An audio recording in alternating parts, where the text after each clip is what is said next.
জান্নাত প্লিজ আমি তোমার পায়ে পড়ি জান্নাত জান্নাত তুমি রাইট করে রাইট হইতে দিন করে দিন হইতে তুমি যা চাইছো আমি তাই করছি জান্নাত তুমি কেন আমার লোকে এরকম করতেছো ওনাকে আমার ধর্ষণ করবো।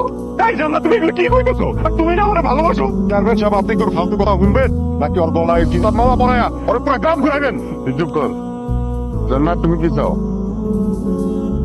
আমি চাই আপনারা এরকম ব্যবস্থা করেন ও যেন আমার সামনে না আইতে পারে।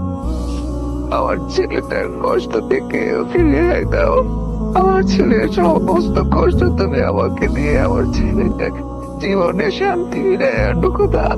মানুষকে একটা মানুষকে ভালোবাসতে পারে না, ভালোবাসতে পারে, কিন্তু যেখানে মানুষটা ভালোবাসায় বিশ্বাসই না সেখানে আমার মনে হয় তো না যাওয়াটাই ভালো। সুতরাং আমাকে তোমার আজকে মেনে নিতেই হবে।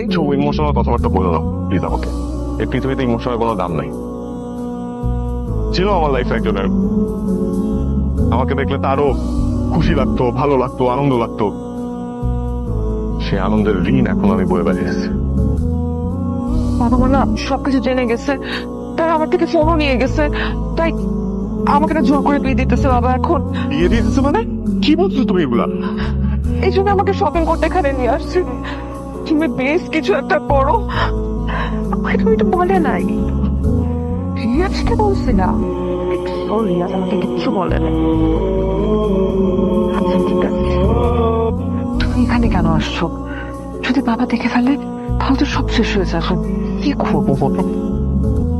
আমি তোমাকে কোনোভাবে খুঁজে পাইতেছি না তুমি নিজেও আমার সাথে যোগাযোগ করতেছো না আরে বাবা তুমি এমন ভাবে বলতেছো যেন আমি সত্যি সত্যি হারাই গেছি।